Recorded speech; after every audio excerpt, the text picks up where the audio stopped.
परिचय।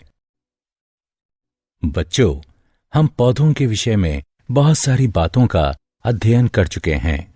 चलो अब हम उच्च पादपों में प्रकाश संश्लेषण के विषय में जानते हैं। प्रकाश संश्लेषण प्रकाश ऊर्जा को रासायनिक ऊर्जा में परिवर्तित करने की एक प्रक्रिया है। इस प्रक्रिया में ग्लूकोज का निर्माण होता है, जो कि पौधों द्वारा अनेक गतिविधियों में प्रयोग किया जाता है। प्रकाश संश्लेषण हरित लवक में होता है। ये हरित लवक पर्णहरिम होता है, जो कि हरे रंग का एक वर्णक है तथा प्रकाश संश्लेषण में भाग लेता है। केल्विन चक्र तथा C4 चक्र दो चक्र हैं, जो कि प्रकाश संश्लेषण की प्रक्रिया में भाग लेते हैं। प्रकाश संश्लेषण की दर प्रकाश की उपलब्धता तथा कार्बन डाइऑक्साइड की सांद्रता इत्यादि से प्रभावित होती है। अतः इस मॉड्यूल के अंतर्गत हम उच्च पादपों में प्रकाश संश्लेषण का अध्ययन करेंगे।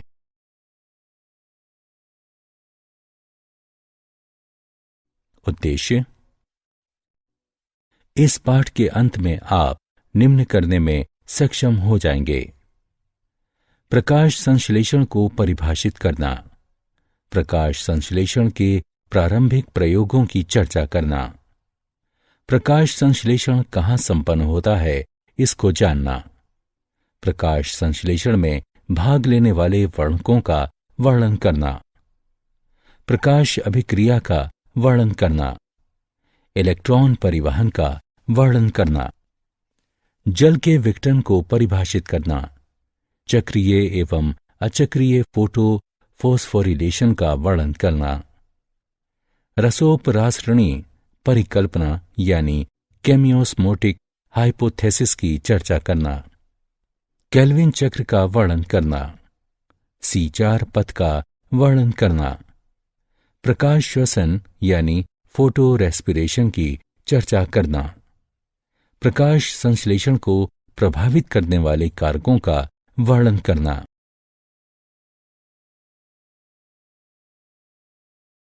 हम क्या जानते हैं?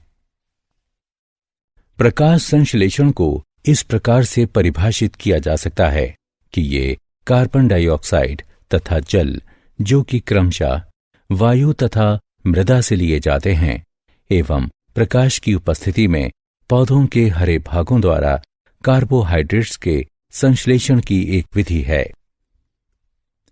चलो अब स्टार्च के लिए एक पत्ती का परीक्षण करते हैं। पौधे से एक हरी पत्ती को तोड़ लें।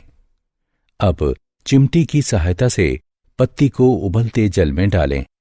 उसे 2 मिनट तक उबलने दें। इसके बाद उबली हुई पत्ती को गर्भ परीक्षण नलिका, जिसमें 90% एथेनॉल हो, इसमें डाल दें। अब गर्भ परीक्षण नलिका को गर्म जल में तब तक पड़े रहने दें जब तक कि पत्ती रंगहीन नहीं हो जाती है। अब पत्ती को निकालकर ठंडे जल से धो लें। अब पत्ती को एक सफेद सतह पर फैला लें। पत्ती पर आयोडीन के विलयन की कुछ बूंदें डालें। ऐसा करने पर पत्ती गहरे नीले रंग में परिवर्तित हो जाएगी, जो स्टार्च की उपस्थिति को दर्शाती है तथा यह सिद्ध करती है कि इनमें प्रकाश संश्लेषण पाया जाता है।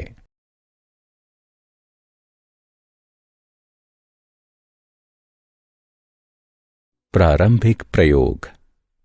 प्रीस्ले प्रयोग।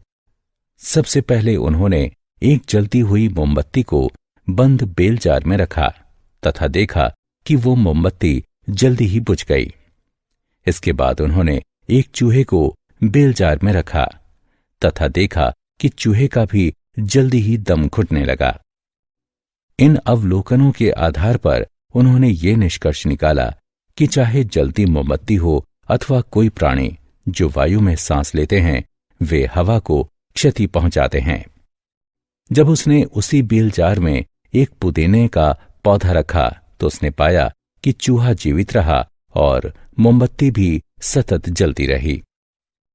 इन अवलोकनों के आधार पर उन्होंने ये निष्कर्ष निकाला कि पौधा वायु को पुनः स्थापित करता है, जिसकी मोमबत्ती तथा चूहे द्वारा क्षति की गई थी।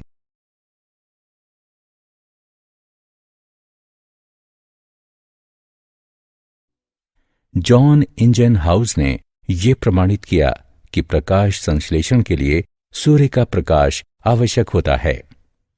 इंजनहाउस ने अपने एक परिष्कृत प्रयोग में एक जलीय पौधे के साथ यह दिखाया कि तेज धूप में पौधे के हरे भाग के आसपास छोटे छोटे बुलबुले बन गए थे, जबकि अंधेरे में रखे गए पौधे के आसपास बुलबुले नहीं बने थे। इन बुलबुलों की पहचान ऑक्सीजन के रूप में की गई।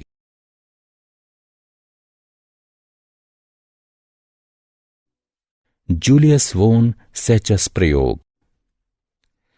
उसने बताया कि पौधे के हरे भाग में ग्लूकोज बनता है और ग्लूकोज प्रायः स्टार्च के रूप में संचित होता है। T.W. एंजिलमैन प्रयोग। उसने प्रिज्म की सहायता से प्रकाश को स्पेक्ट्रमी घटकों में अलग किया और फिर एक हरे शैवाल क्लेडोफोरा को प्रदीप्त किया गया। बैक्टीरिया प्रमुखतः लाल और नीले प्रकाश क्षेत्रों में एकत्र हो गए थे। कॉर्नेलियस वैन नील ने बताया कि प्रकाश संश्लेषण एक प्रकाश आधारित प्रतिक्रिया है। प्रकाश संश्लेषण एक रासायनिक प्रतिक्रिया है।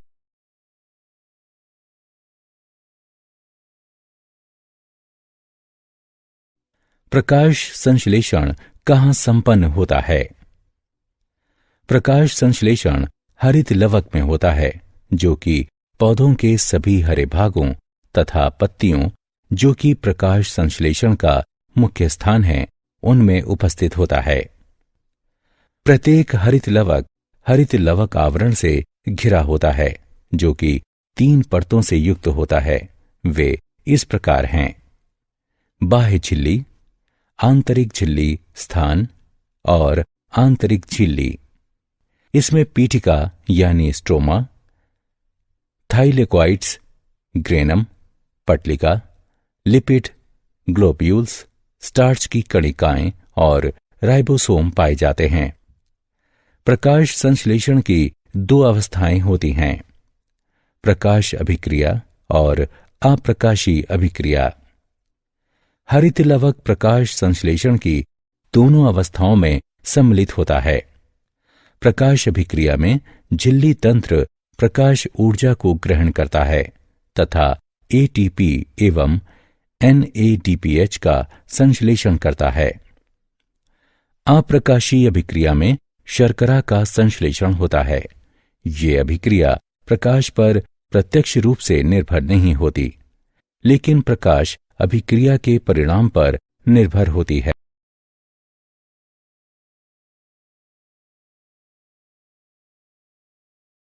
प्रकाश संश्लेषण में कितने वर्णक भाग लेते हैं? हरित लवक वर्णक हरित लवक का कुल 5 से 8% शुष्क भार बनाते हैं। पत्तियों में हम जो हरा रंग देखते हैं वो 4 वर्णकों के कारण होता है। वे हैं chlorophyll A, chlorophyll B, xanthophyll और कार्टिनोइड।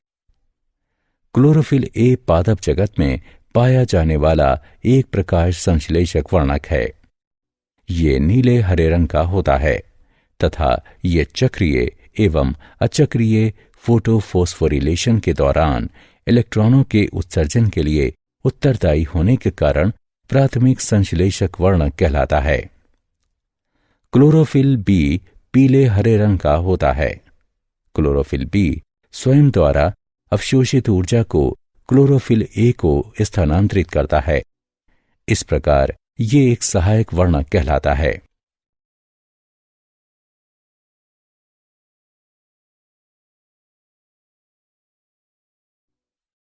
कार्टिनोइड तथा जेंथोफिल। कार्टिनोइड लाल पीले तथा नारंगी रंग के लिपिड यौगिक होते हैं। ये प्रकाश ऊर्जा को अवशोषित करते हैं तथा प्रकाश संश्लेषण में उपयोग के लिए इस ऊर्जा को क्लोरोफिल ए में स्थानांतरित कर देते हैं। ये फोटो ऑक्सीकरण से क्लोरोफिल अणुओं की रक्षा भी करते हैं। जेंतोफिल पीले रंग के होते हैं। ये क्लोरोफिल के साथ प्रकाश संश्लेषण में भाग लेते हैं।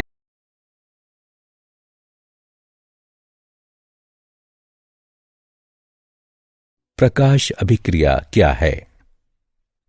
प्रकाश अभिक्रिया में सौर ऊर्जा क्लोरोफिल द्वारा अवशोषित की जाती है तथा अभिक्रियाओं की एक श्रृंखला में एटीपी और NADPH का निर्माण होता है। इस प्रक्रिया में जल का विघटन होता है तथा उपोत्पाद के रूप में ऑक्सीजन का निष्कासन होता है। प्रकाश अवशोषित वर्णक थाइलेकोइड झिल्लियों में स्थित होते हैं। क्लोरोफिल P680 तथा P700 इन झिल्लियों में उपस्थित होते हैं। P680 तथा P700 अणु अभिक्रिया केंद्रों या प्रकाश केंद्रों का निर्माण करते हैं। अभिक्रिया केंद्र वर्णक अणु सैकड़ों प्रकाश आधारित समूह वर्णकों के साथ जुड़ा होता है। सहायक वर्णक तथा अन्य क्लोरोफिल अणु सौर ऊर्जा का संलवन करते हैं तथा इसे अभिक्रिया केंद्र को भेजते हैं। ये लाइट हार्वेस्टिंग या एंटनी अणु कहलाते हैं। वर्णक अणुओं का गुच्छा जो कि अपनी ऊर्जा को P680 को स्थानांतरित करते हैं 680 nm की तरंग दैर्ध्य पर या इससे नीचे अवशोषित करते हैं। P680 के साथ मिलकर ये फोटोसिस्टम प्रथम या फोटोसिस्टम द्वितीय का निर्माण करते हैं। इसी प्रकार P700 भी वर्णक अणुओं के साथ फोटोसिस्टम प्रथम या फोटोसिस्टम द्वितीय का निर्माण करते हैं जो कि 700 nm पर या इससे नीचे प्रकाश को अवशोषित करते हैं।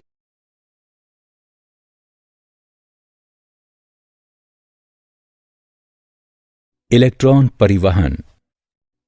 दोनों फोटोसिस्टम इसमें भाग लेते हैं तथा P680 या PS2 द्वारा निष्कासित इलेक्ट्रॉन वापस नहीं आता है, किंतु PS1 की सहायता से ये NADP+ से गुजरता है।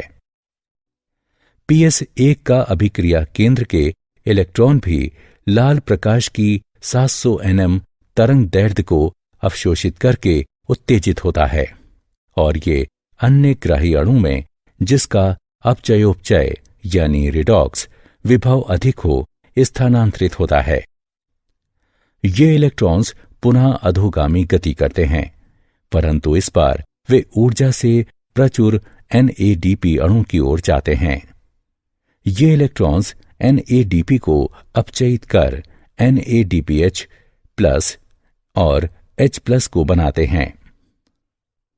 इलेक्ट्रॉन के स्थानांतरण की ये सारी योजना PS2 से शुरू होकर शिखरो परिग्राही की ओर इलेक्ट्रॉन परिवहन श्रृंखला से होते हुए PS1 तक इलेक्ट्रॉन की उत्तेजना, अन्य ग्राही में स्थानांतरण और अंत में अधोगामी होकर NADP+ को अपचयित कर NADPH+ H+ के बनने तक होती है। ये सारी योजना Z के आकार की होती है, इसलिए इसे Z स्कीम कहते हैं।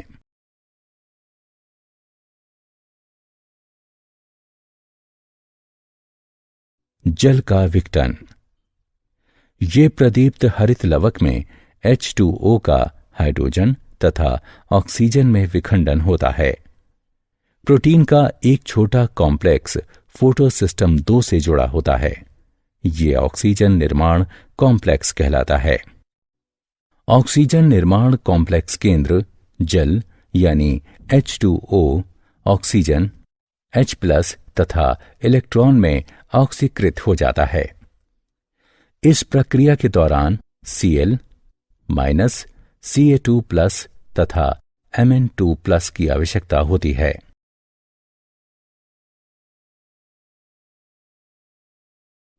चक्रीय एवं अचक्रीय फोटो फोस्फोरिलेशन। चक्रीय फोटो फोस्फोरिलेशन। जब फोटोन फोटोसिस्टम एक को सक्रिय करते हैं तब इलेक्ट्रॉनों का एक जोड़ा उच्च ऊर्जा स्तर तक पहुंच जाता है। ये प्राथमिक ग्राही द्वारा ग्रहण किए जाते हैं, जो कि इलेक्ट्रॉन परिवहन तंत्र से होकर गुजरते हैं तथा अंततः क्लोरोफिल P700 यानी PSI में वापस लौट आते हैं। प्रोटॉन प्रवणता एटीपी के संश्लेषण को सक्रिय बनाता है। यह प्रक्रिया चक्रीय होती है, अतः यह चक्रीय फोटोफोस्फोरिलेशन कहलाती है। अचक्रीय फोटोफोस्फोरिलेशन यह हरे पौधों में पाया जाता है तथा इसमें PS प्रथम तथा PS द्वितीय फोटोसिस्टम दोनों ही सम्मिलित होते हैं। इस अवस्था में दोनों फोटोसिस्टम प्रदीप्त होते हैं तथा NADP+ से P680 तक इलेक्ट्रॉनों का नियत प्रवाह होता है।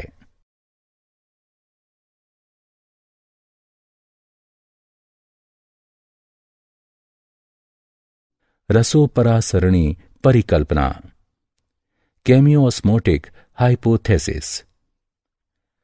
रसोपरासरणी परिकल्पना हरित लवक में एटीपी संश्लेषण का वर्णन करती है। रसोपरासरणीय के लिए एक झिल्ली, एक प्रोटॉन पंप, एक प्रोटॉन प्रवणता तथा ATPH की आवश्यकता होती है। थाइलेकोइड झिल्ली में प्रोटॉन झिल्ली के अंदर, जो कि अवकाशिका यानी ल्यूमेन में स्थित होती है, उसकी तरफ संग्रहित हो जाते हैं। प्रोटॉन प्रवणता निम्नलिखित कारणों के कारण विकसित होती है। जल विघटन अभिक्रिया झिल्ली की आंतरिक सतह में होती है, इसलिए इस अभिक्रिया में निर्मित हाइड्रोजन आयन अवकाशिका यानी ल्यूमेन में संचित हो जाते हैं। फोटोफोस्फोरिलेशन के दौरान जब इलेक्ट्रॉन वाहक अणु स्वयं के इलेक्ट्रॉनों को झिल्ली की अंतरा सतह में स्थित इलेक्ट्रॉन वाहक को भेजता है, तब प्रोटॉन झिल्ली की अंतरा सतह यानी अवकाशिका में मुक्त होते हैं। NADP रिडक्टेस एंजाइम झिल्ली के स्ट्रोमा की ओर होता है। PS1 के इलेक्ट्रॉन ग्राही से आने वाले इलेक्ट्रॉन्स के साथ साथ प्रोटॉन NADP को NADPH+ में अपचयित करने के लिए आवश्यक होता है। ये प्रोटॉन पीटिका स्ट्रोमा से ही आते हैं। परिणाम स्वरूप स्ट्रोमा में उपस्थित प्रोटॉनों की संख्या घट जाती है तथा अवकाशिका में उपस्थित प्रोटॉनों की संख्या बढ़ जाती है। इसलिए थाइलेकोइड झिल्ली के आर पार एक प्रोटॉन प्रवणता स्थापित हो जाती है। प्रोटॉन प्रवणता के टूटने पर ऊर्जा मुक्त होती है।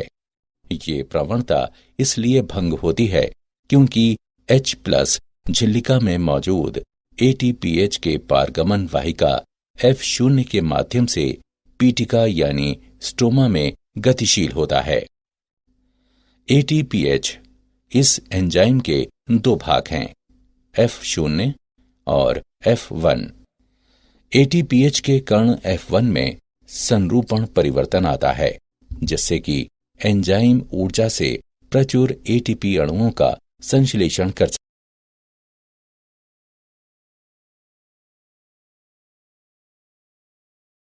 ATP तथा NADPH कहाँ उपयोग होते हैं? ATP तथा NADPH प्रकाशीय अभिक्रिया में निर्मित होते हैं तथा ये भोजन के संश्लेषण की प्रक्रिया को संचालित करते हैं। ये प्रकाश संश्लेषण का जैव संश्लेषण चरण कहलाता है। मेल्विन केल्विन ने पता लगाया कि कार्बन डाइऑक्साइड के फिक्सेशन का पहला उत्पाद एक 3 कार्बन वाला कार्बनिक अम्ल था। इस पहले उत्पाद का नाम 3 फॉस्फोग्लिसरिक अम्ल या PJ है। कुछ पौधों में कार्बन डाइऑक्साइड के फिक्सेशन के पश्चात प्रथम उत्पाद के रूप में एक अम्ल ऑक्सैलोएसिटिक अम्ल अथवा OAA पाया जाता है। CO2 के प्राथमिक ग्राही अणु एक 5 कार्बन वाला कीटो शुगर यानी शर्करा था। ये रिब्यूलोज 1 से 5 बिसफोस्फेट यानी RUBP था।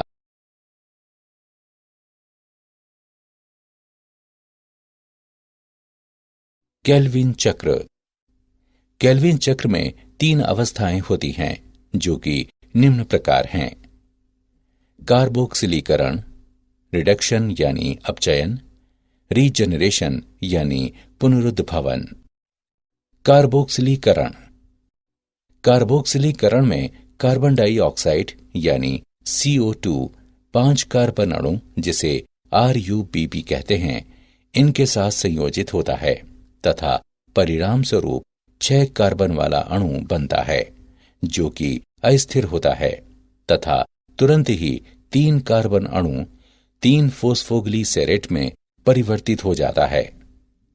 रिडक्शन यानी अपचयन प्रतिक्रियाओं की एक श्रृंखला है जिसमें ग्लूकोज बनता है।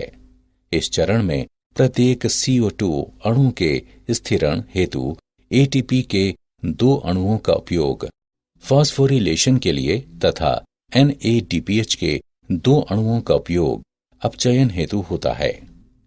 पद से ग्लूकोज के एक अणु को बनाने के लिए CO2 के 6 अणुओं के यौगिकीकरण तथा चक्करों की आवश्यकता होती है। रीजनरेशन यानी पुनरुद्भवन। अविरत केल्विन चक्र के लिए RUBP के अणु का रीजनरेशन यानी पुनरुद्भवन आवश्यक होता है।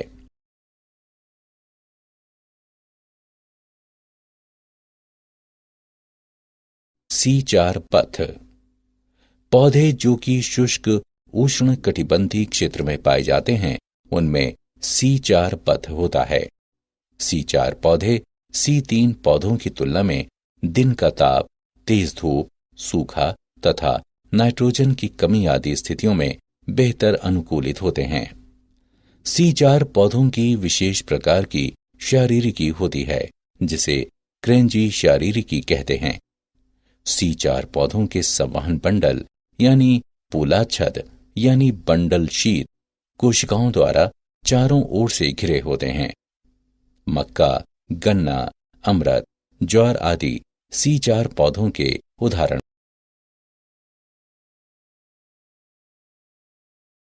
C4 पथ की क्रियाविधि। मध्योतक कोशिका के कोशिका द्रव्य में फोस्फोइनोल पाइरुवेट कार्बोक्सिलेज की क्रिया द्वारा कार्बन डाइऑक्साइड का प्राथमिक ग्राही अणु फोस्फोइनोल पाइरुवेट है।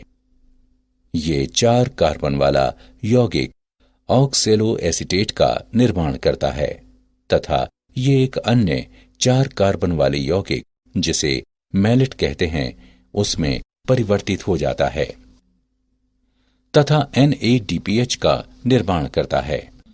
अब मैलेट यानी पोलाच्छद बंडल शीत कोशिकाओं को स्थानांतरित हो जाता है।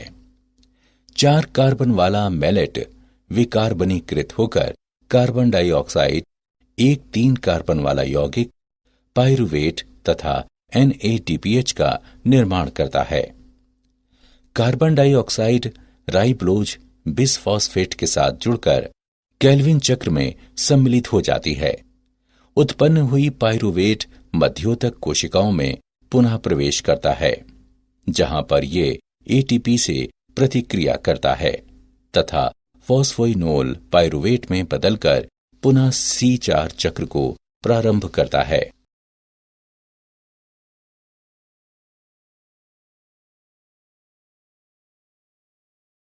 प्रकाश श्वसन यानी फोटो रेस्पिरेशन।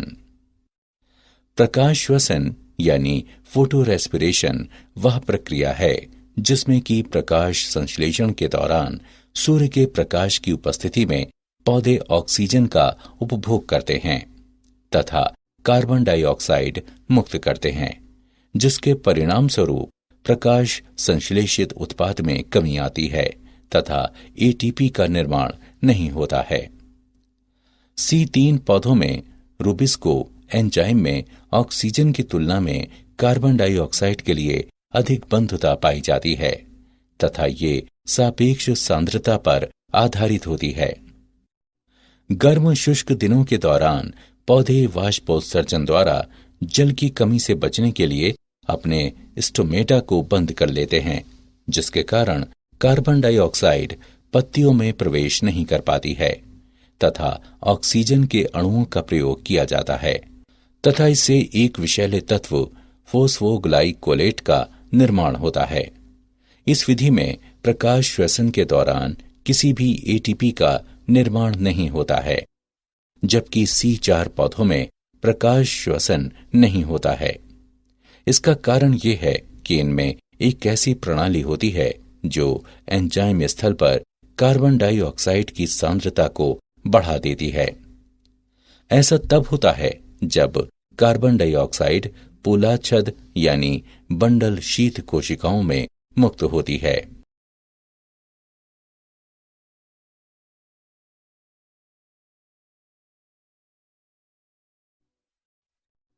प्रकाश संश्लेषण को प्रभावित करने वाले कारक। ब्लैकमैन का लॉ ऑफ लिमिटिंग फैक्टर्स दर्शाता है कि प्रकाश संश्लेषण की दर लिमिटिंग फैक्टर्स द्वारा प्रभावित होती है। उदाहरण, प्रकाश या कार्बन डाइऑक्साइड। प्रकाश प्रकाश की कम तीव्रता प्रकाश की तीव्रता में वृद्धि होने पर प्रकाश आधारीय अभिक्रिया की दर बढ़ जाती है तथा इसके परिणाम स्वरूप प्रकाश संश्लेषण की दर में वृद्धि हो जाती है। यद्यपि फोटोनों की अधिक संख्या पत्ती पर पड़ती है तो फलस्वरूप प्रकाश संश्लेषण का उत्पाद भी बढ़ता है। प्रकाश की तीव्रता उच्च होने पर प्रकाश संश्लेषण की दर सीमित हो जाती है तथा ये क्लोरोफिल के अणुओं को क्षति पहुंचा सकती है।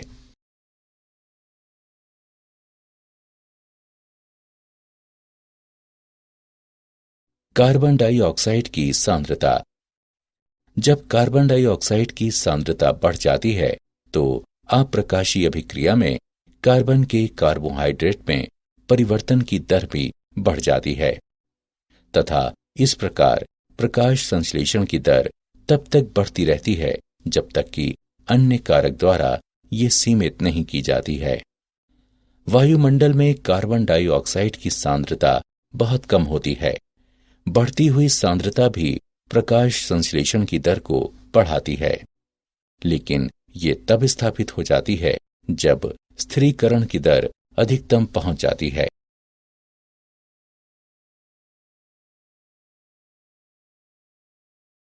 ताप। प्रकाश संश्लेषण की प्रकाशीय अभिक्रिया ताप से कम प्रभावित होती है, जबकि अप्रकाशीय अभिक्रियाएं ताप द्वारा प्रभावित होती हैं जब एंजाइम अभिक्रियाओं को उत्प्रेरित करते हैं। यद्यपि एंजाइम अनुकूलतम तापमान पर पहुंच जाते हैं तो कुल दर बढ़ जाती है। ताप में प्रत्येक 10 डिग्री सेल्सियस की वृद्धि होने पर अभिक्रिया की दर दोगुनी हो जाती है तथा ये अनुकूलतम तापमान पार करने पर जब एंजाइम विघटित हो जाते हैं तो ये घट जाती है।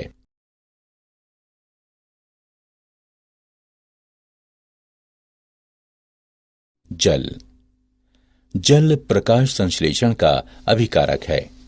एक पौधा अपने पूर्ण अवशोषण में केवल 1% से भी कम जल का प्रयोग करता है तथा शेष जल का वाष्पोत्सर्जन हो जाता है।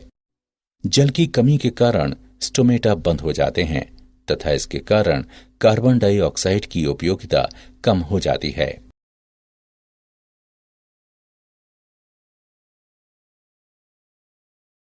क्या आप जानते हैं, फफूंदनाशी प्रकाश संश्लेषण को बढ़ाता है, जिससे संभावित उपज भी बढ़ जाती है।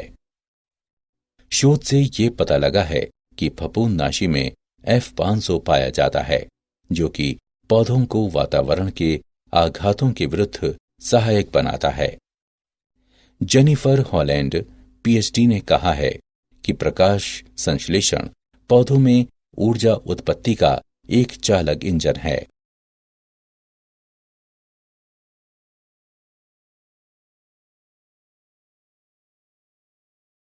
सारांश। आइए हमने जो कुछ सीखा है उसे संक्षेप में दोहराएं। प्रकाश संश्लेषण कार्बन डाइऑक्साइड तथा जल, जो कि क्रमशः वायु तथा मृदा से लिए जाते हैं, एवं प्रकाश की उपस्थिति में पौधों के हरे भागों द्वारा कार्बोहाइड्रेट्स के संश्लेषण की एक विधि है। प्रकाश संश्लेषण हरित लवक में पाया जाता है, जो कि पौधों के सभी हरे भागों में उपस्थित होता है। पत्ती में हम जो रंग देखते हैं वो chlorophyll A, chlorophyll B, xanthophyll तथा कार्टिनॉइड के कारण होता है। प्रकाश अभिक्रिया में सौर ऊर्जा क्लोरोफिल द्वारा अवशोषित की जाती है तथा अभिक्रियाओं की एक श्रृंखला में एटीपी और NADPH का निर्माण होता है।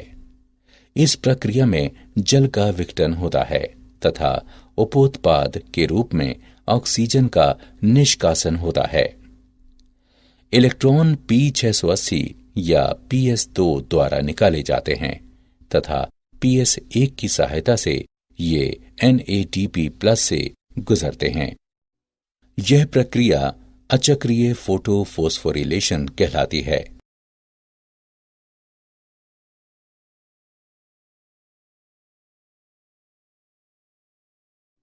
केल्विन चक्र की 3 अवस्थाएं कार्बोक्सिलीकरण, रिडक्शन यानी अपचयन तथा रीजनरेशन यानी पुनरुद्भवन होती हैं। C4 पौधों की विशेष प्रकार की शारीरिकी होती है, जिसे क्रेंजी शारीरिकी कहते हैं तथा कार्बन डाइऑक्साइड का प्राथमिक ग्राही अणु फोस्फोइनोल पाइरुवेट है। प्रकाश श्वसन यानी फोटो रेस्पिरेशन वह प्रक्रिया है जिसमें प्रकाश संश्लेषण के दौरान सूर्य के प्रकाश की उपस्थिति में पौधे ऑक्सीजन का उपभोग करते हैं तथा कार्बन डाइऑक्साइड मुक्त करते हैं, जिसके परिणाम स्वरूप प्रकाश संश्लेषित उत्पाद में कमी आती है तथा ATP का निर्माण नहीं होता है। प्रकाश कार्बन डाइऑक्साइड की सांद्रता, ताप तथा जल प्रकाश संश्लेषण को प्रभावित करने वाले कारक हैं।